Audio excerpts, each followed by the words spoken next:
नमस्कार स्वामी भक्तांनो, माझ्या स्वामीला अर्पण मराठी चॅनलवर तुम्हा सर्वांचं मनापासून खूप खूप स्वागत आहे.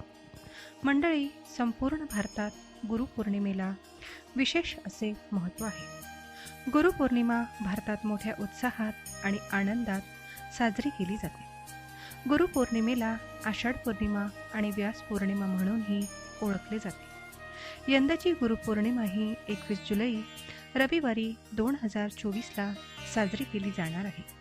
हिंदू धर्मामध्ये गुरुला देवासमान दर्जा देण्यात आला आहे. या शुभ दिनी गुरूंचा आशीर्वाद घेतला जातो आणि गुरूंची मनोभावे पूजा केली जाते. गुरुपौर्णिमा ही महर्षी वेदव्यास यांना समर्पित करण्यात आली आहे, कारण याच दिवशी महर्षी वेदव्यास यांचा जन्म झाला होता.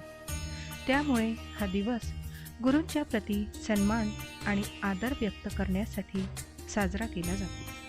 ही गुरुपौर्णिमा का साजरी केली जाते आणि त्यामागील पौराणिक कथा काय आहे, चला तर मग जाणून घेऊया. त्याआधी माझ्या स्वामीला अर्पण मराठी चॅनलवर तुम्ही नवीन असाल, अजूनपर्यंत चॅनलला सबस्क्राईब केलं नसेल तर पटकन सबस्क्राईब करा. साईडला एक घंटीचं बटन दिलेलं आहे, ते सुद्धा प्रेस करा, म्हणजे आपल्या चॅनलवर जेव्हा नवनवीन व्हिडिओ येतात तर त्याचं नोटिफिकेशन तुम्हाला मिळाल्यामुळे तुम्ही व्हिडिओ लगेच बघू शकाल. तुम्हाला व्हिडिओ वेगळा शोधत बसण्याची गरज पडणार नाही. चला तर मग व्हिडिओला सुरुवात करू. महर्षी वेदव्यास यांना वेदांचे निर्माता म्हटले जाते. पौराणिक कथेनुसार महर्षी वेदव्यास यांचा जन्म आषाढ महिन्यातील पौर्णिमेच्या दिवशी झाला होता.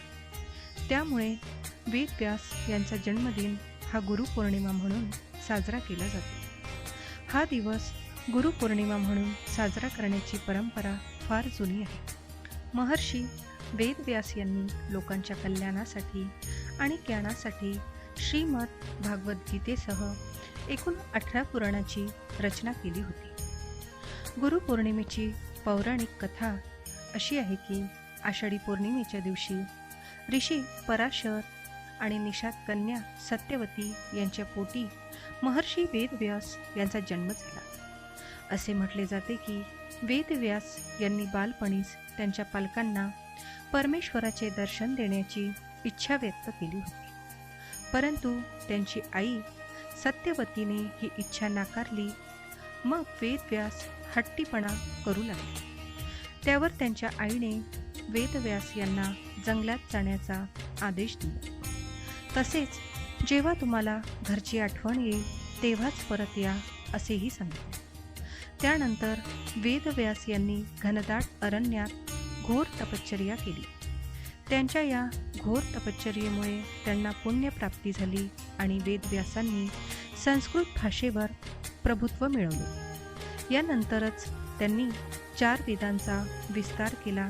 तसेच महाभारतासह ब्रह्मसूत्र आणि 18 महापुराणाची रचना केली.